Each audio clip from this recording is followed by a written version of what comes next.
Hey everybody, Plushie here. So, while we wait for the grand Grailfront event, and I do know a lot of the people really don't like Grailfront, but I am very looking forward to it, partially because Tucson was hyping it up, saying how this is like the final form, the actual vision of how Grailfront was supposed to be when it was first conceived, and also because Koyan Dark was like one of the central bonus characters. I really want to see more Koyan stuff. Maybe she gets a costume, maybe she gets a buff, whatever. I'm very much looking forward to it. I also think there's definitely going to be a new servant, so maybe it's again Tamamo Koyan related, crossing my fingers. But anyways, with nothing much to talk about, and with me recently finishing off my last 120 servant, I want to talk about all my Grailed servants and just sort of take this as a filler and interesting thing to put in the background, I suppose.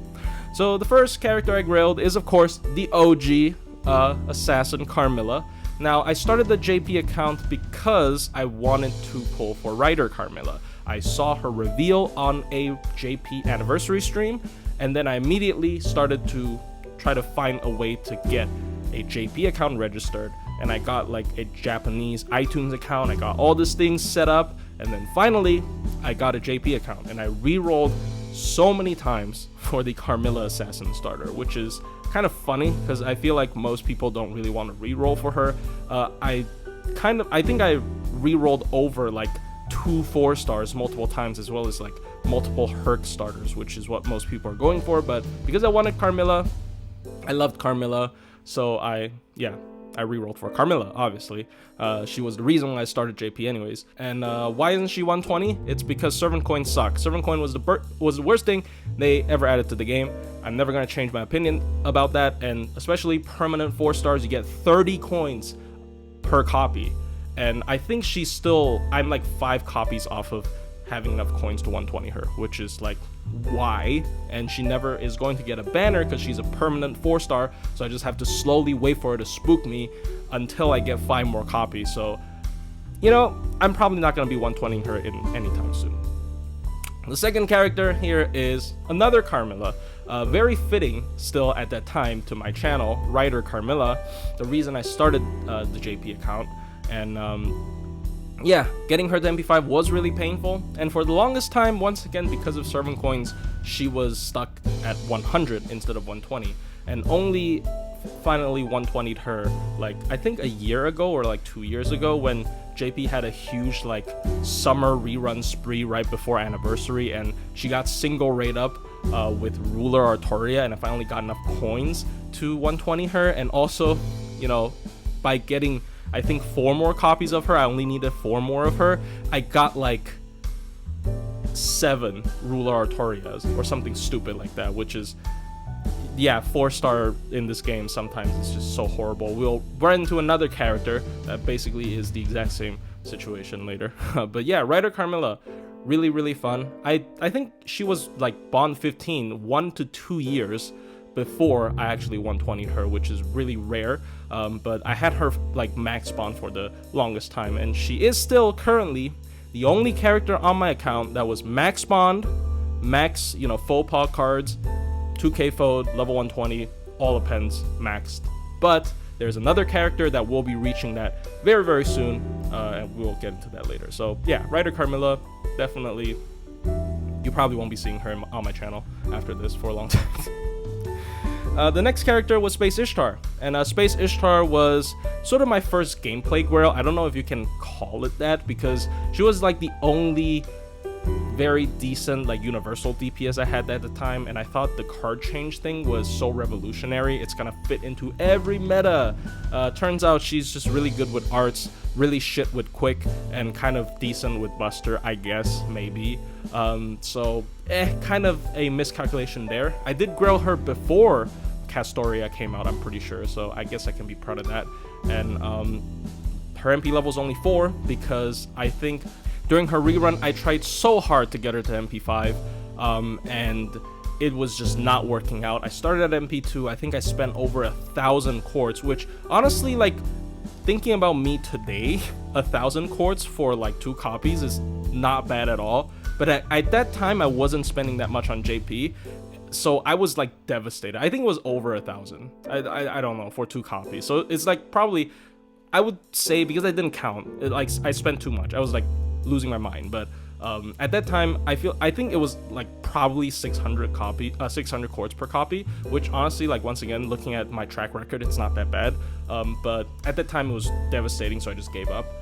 So yeah, MP4 Space Ishtar, sort of like a reminder of my start of descent into madness, because I really started wailing hard after that specific banner. The next character is Liz. I did get spooked by Liz relatively late into the game, but of course, I gotta grail Liz. I didn't have that many targets back in the day when I was still very loyal to the Liz line, so obviously gotta grail Liz. And Saber Astolfo is actually related to that because he shares his voice actor with Liz, and I really liked him in APOC, so I grailed him. And he's also, you know, spawned the most viewed video on my channel and probably going to forever be the most viewed video on my channel, which is really sad, but thank you Astolfo for gay noises.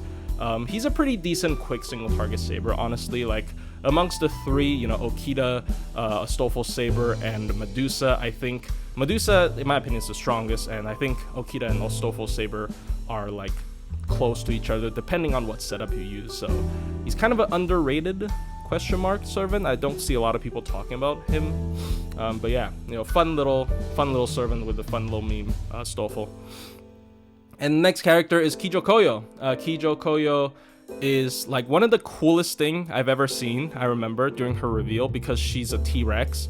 And I rarely bring her out of T-Rex form, but I think people often forget how pretty she is in her third ascension. I think this is actually one of the prettiest like reptilian girl archetype characters in this game. Yeah, really beautiful character, really mid gameplay. I wouldn't say it's like garbage, but she's really mid gameplay wise, unfortunately. But at least she's a berserker, right? And you know, being a T-Rex is always going to be unique, so I did chuck like 2 grails at her, but that's about it. And Kama, I think I rolled for her on the split banner, like back in the day when they still did double 5-star split banners, where it was Kiara and Kama like at the same time, and I rolled for her, which is weird. I don't know why I did that. I kind of wanted both, I guess, but yeah. So Kama, obviously a very popular character, very strong solo unit, very strong single target assassin. Even though I had a Grailed Carmilla at the time already, Kama is just such a fun character to use with the charm lock and all that. And also another character I've struggled to try to get to MP5. I didn't try nearly as hard as Space Ishtar. Like I didn't, you know, start wailing all of a sudden during her rerun. I didn't even try to roll for her during Ordeal Call. But you know, I just bank on maybe trying to fish out the last copy of her during some GSSR. But yeah, Kama, very much a staple character on my channel, I feel. Not that much recently, but yeah, really fun character. Summer Kiara, I think this was like, prime time of FGO for me. It was also kind of like right after the height of FGO's popularity. I know Summer 5 to a lot of people just fell off because people think all the characters in Summer 5 kind of, you know, is just lame. But Summer 5 was very exciting to me because of Summer Kiara. I liked Kiara ever since CCC. I didn't grill her Alter Ego version because I thought Alter Ego was a crap class gameplay wise, and I just didn't like it at all. So I was very thrilled when I found out that there was going to be a Summer Kiara. Now Moon Cancer is also a crap class, like arguably one of the most crap classes of all classes, but because I was, you know, new servant hype Summer, and I did get her to MP5 all the way.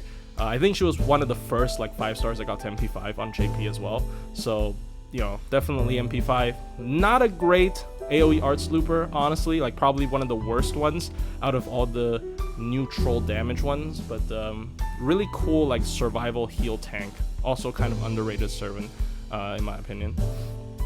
And then Tyra. Tyra, obviously a staple of my channel even to this day, even more so. I feel like you know, I just bring her back every now and then because of how solid of a servant she is. I already made a full video on her. I don't need to praise how good she is here. I've tried to sell this whole Tyra agenda for the longest time, and obviously it's easy to sell because she's actually good, right? So but funnily enough, she was the most gameplay Grail character in my entire roster. Now, don't get me wrong, I like Tyra. I think Avenger Ushi is really cool. I've wanted her ever since I saw her in Hey and Kill. But the only reason I grailed her was because during, I think, White Day 2021, there was a challenge quest with Moriarty. I'm going to attach like a little clip here of the challenge quest min turn. But because I couldn't do that min turn at the time, when she was only MP2, I forced grailed her to level 100 so she could do it. And that was like the point that made me grail her. I was considering it already, but that was the point that made me just, you know, start investing. And recently I got her to MP5. I think it was this anniversary. It was either this anniversary or New Year's with Rasputin. I forgot. I think it was this anniversary. Yeah, it was this anniversary. I got her to MP5. So definitely going to see her more in the future. She's really good in both min turns and solos. So really fun character. Probably one of the more content worthy grails I've ever did, I suppose. And then the next character is Fair Knight Tristan. Her design obviously immediately caught my eye.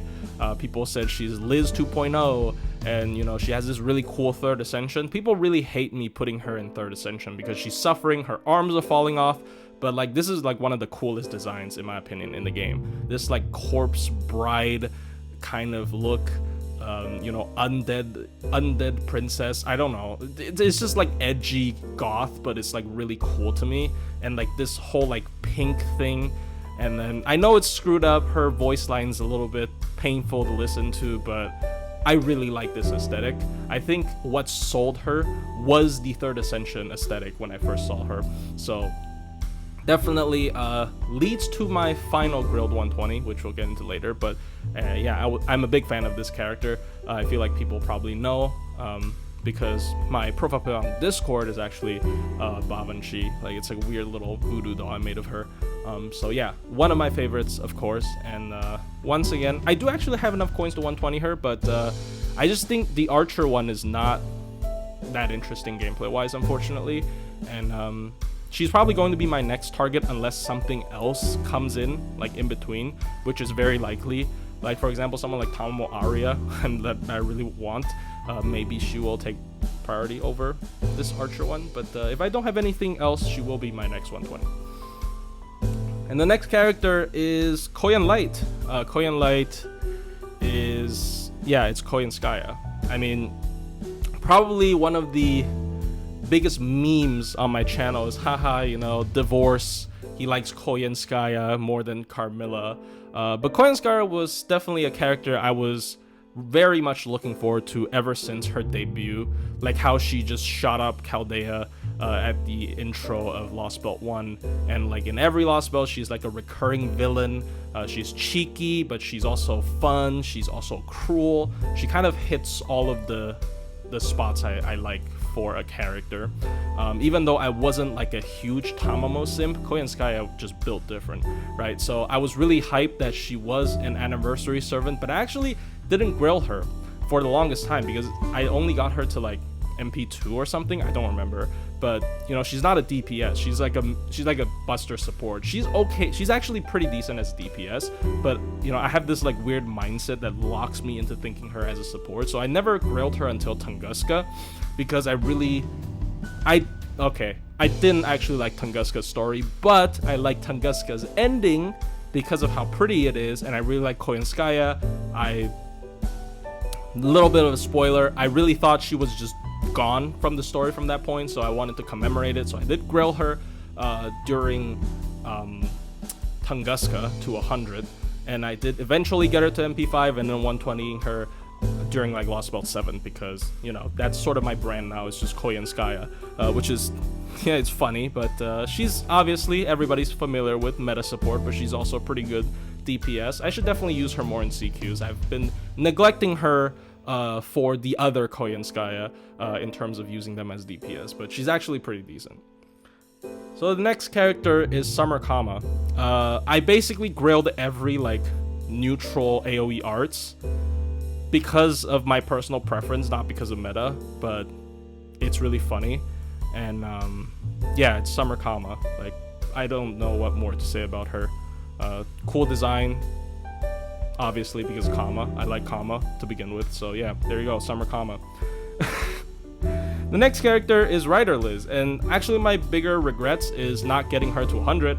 I'm very recently I made a video on how good she was, and as like a solo character, so yeah, I definitely should have grilled her to 100 instead of the other Liz. But yeah, really good Liz, really strong. I'm sure even like the people in NA had a taste of how good she is, because she was recently released. So yeah, Rider Liz, being a Liz and being gameplay wise good, I definitely had to grill her.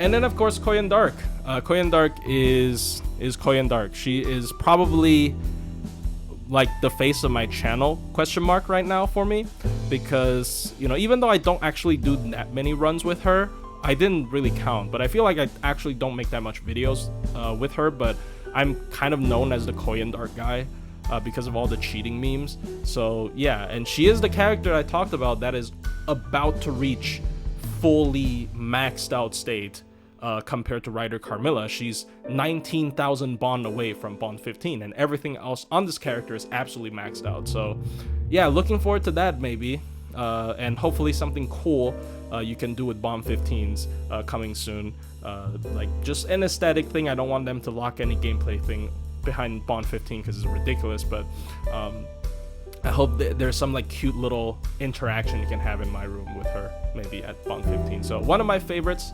I constantly make fun of her shit MP damage, but obviously that's not how you're supposed to use her. I think she's not that good even in multi-core for 90++, because her MP damage is really bad. So she can only clear like wave 1 unless you have a very juiced up one like mine. Like mine is so incredibly juiced up, and she probably still can't clear the last wave. She can probably clear only like a mid wave, which is really sad, but she's a good crit DPS. She's a good like, support for non 90++ farming. So I don't think she's that bad. I don't think she's amazing either. She's definitely not a must roll character, but one of my favorites. Could say my current favorite maybe, I don't know, but yeah, Koyan Dark. And the next character is Kriemhild. Absolutely horrendous experience with this character rolling for her. 1200 Saint Quartz for one copy, and I did get a second copy like 2 multis later, so honestly it's more like 1200 for MP2, but that's horrible for a 4-star, and it's a double rate up, so it does make sense. I keep getting Rolands, but yeah, I grilled her just out of sunk cost fallacy, but I'm really sour about this character. Like I genuinely have a distaste for Kriemhild just because of how bad my gacha experience with her is. And even though with the recent gacha with Wangina World Tour, I got her so many times. I hit pity on Wangina, and I got 2 of her from daily singles after MP, like getting Wangina from pity. There you go. Haha, Kriemhild gave me PTSD. If there was a character that I will retract grails from, it'd be Kriemhild. Like, just because of my own personal spite, I would rip those 2 grails away from her immediately without a choice, without like hesitation, if they allow me to do it. I'm sorry, Kriemhild, but yeah. And then the next character is Summer Ibuki. This is definitely going to seem like a meta grail, like gameplay grail, but it's more sunk cost again, because I spent a lot on Summer Ibuki. I think I spent 3,000 Saint Quartz on MP5 Summer Ibuki. Obviously one of the top dog farmers in the game. I use her a lot in 90++ just because of how easily she can be used. Really good for CQs as well. Almost too boring for CQs to use. Like, she's just so good. And so good offensively, and just, yeah, kind of brain deadly good character. People obviously are really hyped for her during Summer 7, so look forward to that next year, I guess. If you're like a arts looping enthusiast, this is as good as you'll get, since they didn't buff Summer Musashi, so there goes that. So there you go, the one true queen of arts looping still, probably. And the next character is Cunny Liz. I'm sorry I'm calling her that. Okay, whatever. Baby Chinese Liz. Liz with them fake J's. I don't know what you call her, but I definitely shouldn't have grilled her to 100. I have barely used her. Like, all of this bond is from backlining her, and she is, in theory, decent in multi-core as like a mid-wave buffer because she has AoE 20 charge and weird buffs depending on your attribute, but it's annoying to remember what attribute gets what buff, so I don't like that. Also Pretender, so wide coverage for farming, but if they mix Knights and Cavalries, she just is not usable, so unfortunately, I definitely should have, made Rider Liz the 100 instead of this one, but yeah. Next character is Draco. I'm gonna be real, like, I do like Draco, I like her design, I like her story from the collab, but I would not have grailed her to 120 if she was not Beast Class. Like, that Beast Class thing was so hype when it first came out. I think it was the most hype thing that came out this year, when they revealed that she was a Beast Class, like, on stream, just nonchalantly, because, like, during the character reveal, they didn't even show, like, the new summoning animation, like Arcade or something, but, like, they showed her just, Beast, straight up, and people flipped out in chat, and I obviously was like super hyped about it, so I got her to MP5, I got her to 120, one of the most staple, easy to use single targets in the game. I did call her overrated, and I will stand by that because I have a level 90 copy just for testing. I think her at lower levels, like for CQs, sure, if you're fighting normal 7 class servants, she's still not gonna die ever because she has like ruler class affinity, but her damage really isn't that great at lower MP levels against non-servants. So I do stand by she's not like the best thing ever, because like, let's be real, when she first came out, people are like, this is the end all be all single target, like literally every other single target is trash compared to her, but that is obviously not the case. But still, Draco, despite the mismatch deck, despite the class not being able to deal with any extra class, really cool servant, really strong as well. Durga is probably the second character I want to remove girls from. Not all of them, but I think 120ing Durga was a bad choice. Like, 120ing Durga was definitely a sunk cost thing. Like, I spent so much on her second copy, and obviously I think her design is really cool. Like, her Kali Ascension and her MP is like so good. It's probably the best in terms of visuals to me this year, but I would have ripped those 10 grails from her if I could, and all that EXP, because her gameplay is so boring. She's like an AoE arts looper, like, who cares? And then finally, my last 120, Summer Bavanshi. I really like Bavanshi, and I was really hyped when she got a Summer, so I went ahead and 120 her. She's a very interesting solo unit, so I think 120 definitely helps because it boosts her HP pool, but honestly she's not that good of a min-turn character, and she even interferes because she has so much like team survival with the attack down and the AoE defense up. She actually prevents her teammates from dying, which is a huge part of min-turning. Like, you want your support to get killed so you can loop another support up, so she's actually very awkward to use in min-turns, which is unfortunate, and I don't know if you're actually gonna see her that much after, because like, I basically milked every single solo I could that was not tied to a specific event when she first came out, and I did like absolutely everything I could with her, so I don't actually see her appearing too often in the channel afterwards, but I guess we'll see. Very fun solo character. Anyways, wow, that was very long. That was almost half an hour. That was just me talking about random bullshit. But yeah, hope you guys enjoyed this video. It's just 30 minutes of rambling. I don't know what I'm talking about anymore. I don't even know what background I'll put here. Probably not all gameplay, because I don't want to collect gameplay from all of this for all of these characters. I can download it from YouTube, but they're not gonna be very good quality. They're gonna be 720p from like a YouTube downloader, unfortunately. So anyways, yeah, I hope you guys enjoyed this rant, and I'll see you guys in the next one.